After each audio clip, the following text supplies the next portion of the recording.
For most of this mission, everything looked calm. The crew spoke clearly, they laughed. The spacecraft did exactly what it was supposed to do. From the outside, Artemis 2 looked peaceful. But 250,000 miles from Earth, peaceful really just means nothing has gone wrong yet. It means 4 people are sitting inside a small capsule, knowing that if something breaks, they're on their own. There's no quick way home. No backup crew nearby. No easy second chance. At one point, a 6-minute engine burn decides everything, whether they reach the moon or end up on a path they can't turn around from. All the while, radiation they can't see is passing through them. And when it's time to come back, a heat shield they can't inspect is the only thing standing between them and a wall of fire on re-entry. And if something does go wrong, there's no time to wait. They'll have to figure it out themselves. This isn't a peaceful mission. This is Artemis 2. Getting to space is one thing. Getting to the moon is something else entirely. The difference lies in how you navigate the invisible geometry of gravity and motion. In the initial days following the launch of Artemis 2, the primary focus was on fine-tuning the spacecraft's trajectory. Orion doesn't just point at the moon and go. It does a series of engine burns, each one calculated to bend its path through space precisely. There's a perigee-raise burn, an apogee-raise burn, and then the big one, the translunar injection burn, about 6 minutes long, that locks the spacecraft onto a path toward the moon. Pause for a moment and let that sink in. A 6-minute burn and everything changes. You're no longer just in space, you're committed to a path that carries you all the way to the moon. From that moment on, there's no quick way back. The trajectory is locked in. In these early days, a few minor issues arose. There was a minor problem with the toilet system. A chemical reaction created a venting and filter issue. The crew managed it with contingency bags, and a partial fix was applied. In the grand scheme of things, small, but it tells you something about what this mission really is.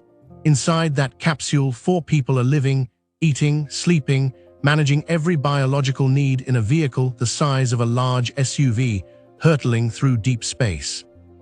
There was also an issue flagged about the launch abort system battery temperature, but engineers confirmed it was an instrumentation issue. The sensor reading it, not the battery itself. It wasn't a real problem, but it's a reminder that the team on the ground is watching everything, second by second, waiting for the one reading that isn't a false alarm. As Orion moved outward from Earth, something started to shift for the crew. They weren't in orbit anymore. The ISS, where humans have been living continuously for over 24 years, was left behind. The familiar blue marble of Earth began to shrink. There's a concept in spaceflight known as the overview effect, a profound psychological shift astronauts describe when they see Earth from space and grasp, on a visceral level, how fragile and isolated it is. Many who have spent time aboard the International Space Station have reported experiencing some version of it. Now imagine that effect multiplied by distance. Orion was heading somewhere that made the ISS look like it was just around the corner. And the crew understood that. By flight days 5 and 6, April 6th and 7th, 2026, Orion reached the moon. This is the point where the mission begins to carry real historical weight, something worth pausing to fully appreciate. At its furthest point, Orion and its crew reached 252,756 miles from Earth. The previous record for the furthest any human being had ever traveled from Earth was set by the Apollo 13 crew, Jim Lovell, Jack Swigert, and Fred Hayes, during their emergency return trajectory in April of 1970. That mission, as many of you know, nearly ended in tragedy. The crew survived because of extraordinary improvisation and an emergency route that swung them further around the moon than planned. That record stood for 56 years. Artemis 2 broke it, intentionally, safely, with all 4 crew members healthy and the spacecraft performing nominally. 252,756 miles from the only world any human being has ever called home. Think about what that number means in terms of isolation. At that distance, a radio signal traveling at the speed of light takes about 1.3 seconds to travel from the spacecraft to Earth. That's not a big lag in the grand scheme of space exploration, but it means that in a true emergency, every decision made on that spacecraft is made before Earth can respond. The crew is alone, in a way that is genuinely, physically, mathematically alone. And during the lunar flyby, the closest approach to the moon, the crew spent about 6 to 7 hours observing and photographing the lunar surface. They photographed over 30 specific targets. They worked in pairs. Weissman and Hansen observed Glushko crater together. And this is the part that stays with you. From their position beyond the moon, the crew witnessed a total solar eclipse. This wasn't the familiar kind of eclipse we experience from Earth, where the moon slips in front of the sun. It was the reverse. From Orion's perspective, Earth itself moved across the sun, becoming a dark silhouette against the light. The crew watched their home planet eclipse their star, and for nearly an hour, Earthshine, the soft glow of sunlight reflected off Earth, lit the jagged peaks of the lunar surface below, creating a scene unlike anything ever witnessed by human eyes. One of the crew described it as unreal. Picture what that scene actually looks like. 4 human beings hovering in deep space, watching their planet, the only planet any human has ever stood on, slip across the face of the sun. From that distance, Earth is a small thing, a marble, a pale dot, and it just happened to be passing between them and their star. There is no photograph that has ever been taken from that exact perspective with a living crew. And Commander Reed Weissman described something else about that moment. He named a lunar crater after his late wife, Carol. He said it was the pinnacle moment of the mission for him, not the launch, not the record. The moment he looked down at the moon and named a feature of it after someone he had loved and lost. That hits differently than anything a mission briefing can prepare you for. Now I want to talk about the scary part of the story.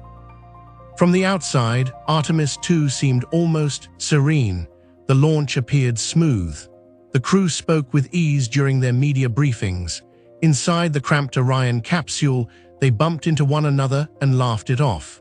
They exercised to stay healthy, kept to a routine, and even started their days with music. From our perspective, it almost looked like a long camping trip in space. But I want to walk you through what was actually happening under the surface, because nominal, in NASA language, doesn't mean easy. It means nothing went catastrophically wrong. It's easy to call a mission like this nominal.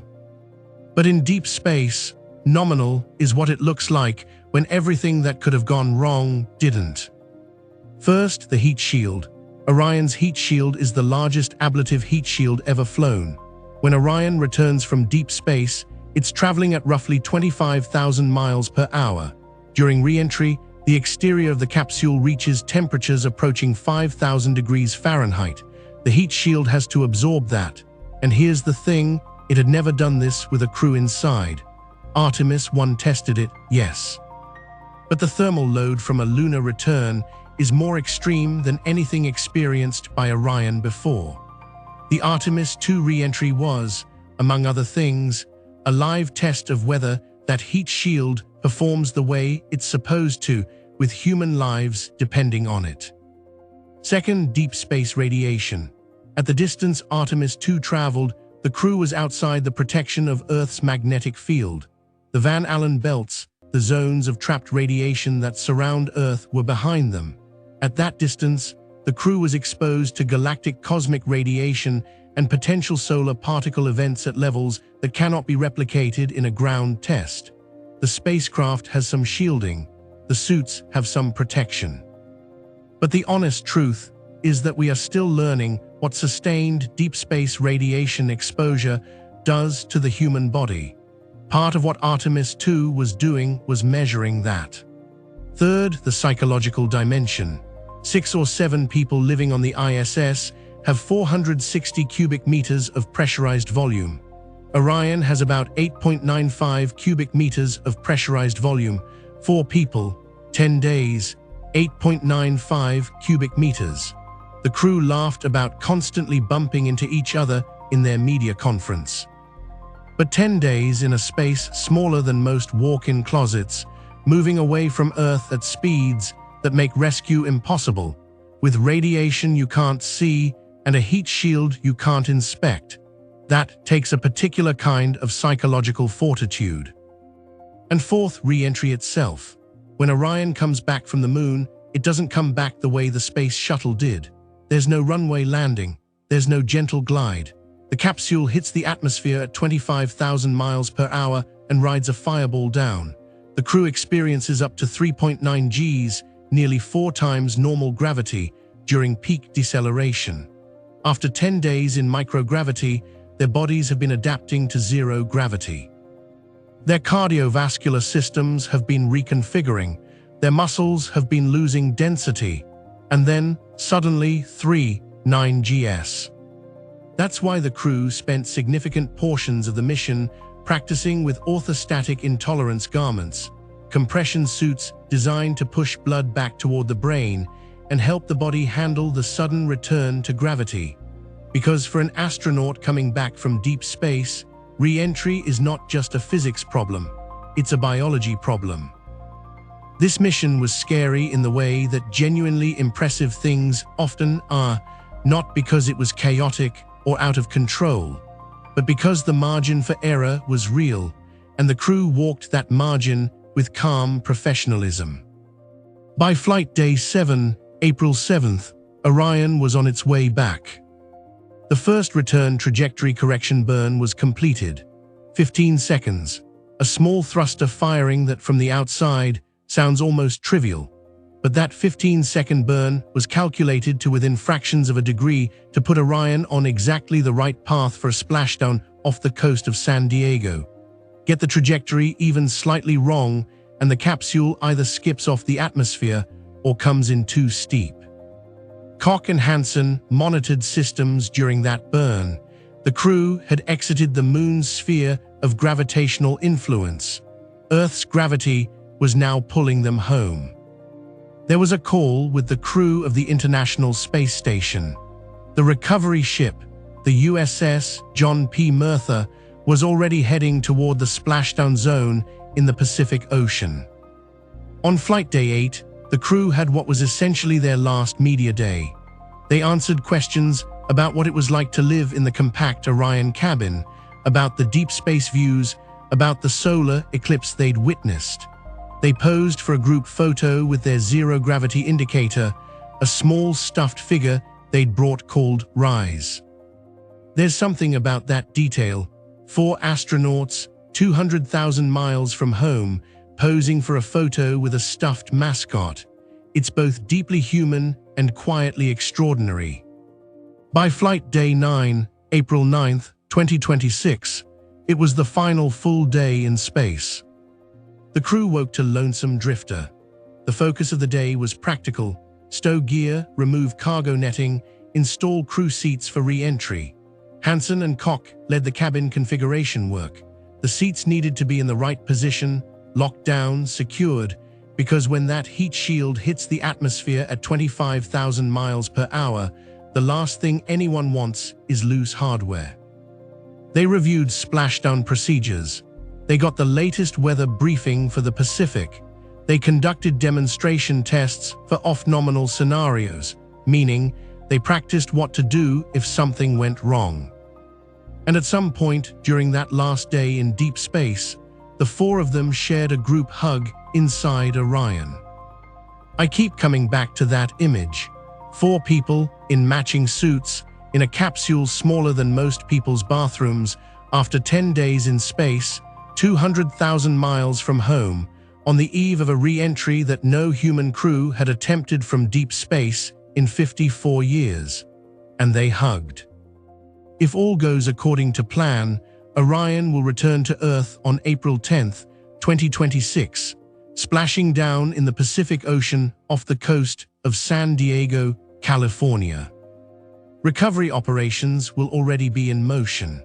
The USS John P. Murtha and U.S. Navy teams will move in to retrieve the capsule and crew. Within a couple of hours, the astronauts are expected to be out of the water, undergoing medical checks, and on their way back to Houston. And if everything works the way it's designed to, it will look almost uneventful. The heat shield will endure the 25,000-mile-per-hour re-entry. The parachutes will deploy in sequence. The trajectory will bring Orion precisely where it needs to be.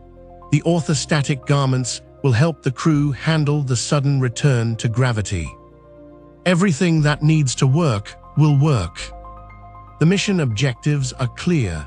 Validate Orion's life support systems in deep space, prove navigation at lunar distances, demonstrate that a crew can operate effectively beyond Earth orbit, and collect critical data on heat shield performance. And if NASA engineers describe the mission afterward as nominal or better than expected, that will be an extraordinary statement. Because nominal, in this context, doesn't mean simple. It means that a mission sending 4 humans 250,000 miles from Earth on a new rocket, inside a new spacecraft, through an environment we cannot fully simulate on the ground, went exactly as planned. It means everything held. But it also means every risk was real. Radiation exposure, heat shield performance, trajectory precision, life support reliability, human physiology in deep space. None of these are theoretical. Each one is a point where things could go wrong.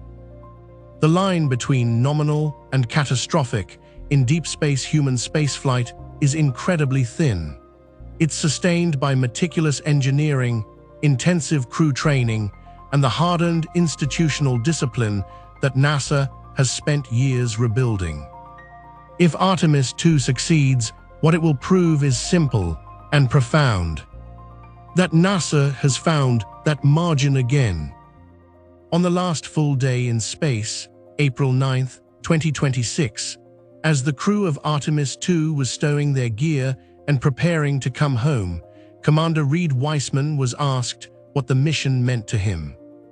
He kept coming back to the moment at the moon, the crater he named Carol, the eclipse he watched from the far side of the world, the view of Earth, small, blue, impossibly alone in the darkness, with 4 people watching it from 250,000 miles away. There's a famous photograph from the Apollo 8 mission in 1968 called Earthrise. It showed our planet rising above the lunar horizon and changed how a generation saw Earth. Artemis 2 has the potential to produce its own version of that image, taken with modern cameras from a new distance by a new crew. The mission isn't over yet. The crew isn't home, not yet. But if everything goes the way it's designed to, 4 astronauts will return carrying something no human mission has ever brought back before. Somewhere in a NASA archive, there will be photographs of Earth taken from nearly 250,000 miles away, images that until now have never existed. That's what Artemis 2 is meant to be. Not just a test flight, not just a rehearsal, but a moment where humanity, quietly, carefully, and with just a hint of fear, proves to itself that it still knows how to do this.